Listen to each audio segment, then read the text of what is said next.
एक गांव में रामू नाम का एक किसान रहता था। रामू मेहनती और ईमानदार व्यक्ति था।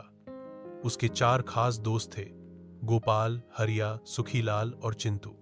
ये चारों रामू के साथ बचपन से बड़े हुए थे और गांव में ही मजदूरी कर रामू के पास थोड़ी सी जमीन थी जिसे वो खुद ही जोतता बोता।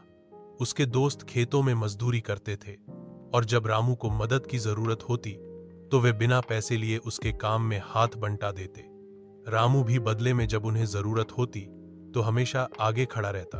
एक बार गांव में बहुत तेज बारिश हुई। इतने पानी से न केवल रास्ते बंद हो गए बल्कि रामू के खेतों की फसल भी बर्बाद हो गई। उसकी सारी मेहनत मिट्टी में मिल गई। रामू बहुत दुखी हुआ क्योंकि उसने फसल के लिए कर्ज लिया था और अब उसे चुकाना मुश्किल था। जब उसके चारों दोस्तों को ये बात पता चली तो वे तुरंत उसके घर पहुंचे। गोपाल बोला, रामू भाई, हम तुम्हारे साथ हैं। जब तुमने कभी हमें अकेला नहीं छोड़ा तो हम कैसे छोड़ सकते हैं। हरिया ने कहा, हम चारों अगले 2 महीने की मजदूरी में से थोड़ा थोड़ा पैसा बचाएंगे और तुम्हारा कर्ज चुकाने में मदद करेंगे। सुखीलाल ने प्रस्ताव दिया, रामू, अगले मौसम में फिर से बुआई करनी होगी। हम चारों मिलकर खेत तैयार करेंगे, बीज डालेंगे और फसल काटेंगे भी। तुम्हें अकेला नहीं पड़ने देंगे। चिंटू मुस्कुराया और बोला, एक साथ चलेंगे तो रास्ता खुद आसान हो जाएगा। रामू की आंखों में आंसू थे, लेकिन ये खुशी के आंसू थे। उसे एहसास हुआ कि असली दौलत जमीन या फसल नहीं होती, बल्कि सच्चे दोस्त होते हैं जो मुश्किल वक्त में साथ खड़े होते हैं। उन सभी ने मिलकर अगली फसल में जी जान से मेहनत की। रामू की फसल इस बार दोगुनी हुई।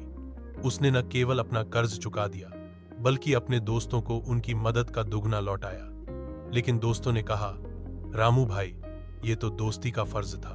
गांव में सब लोग रामू और उसके दोस्तों की मिसाल देने लगे।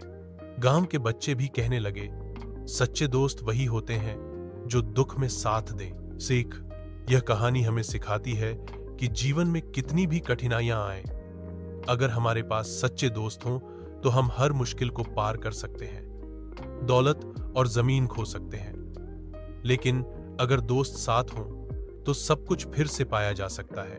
अगर आप चाहें तो इस कहानी को किसी खास शैली जैसे हास्य, भावनात्मक, लोककथा शैली में भी लिखा जा सकता है।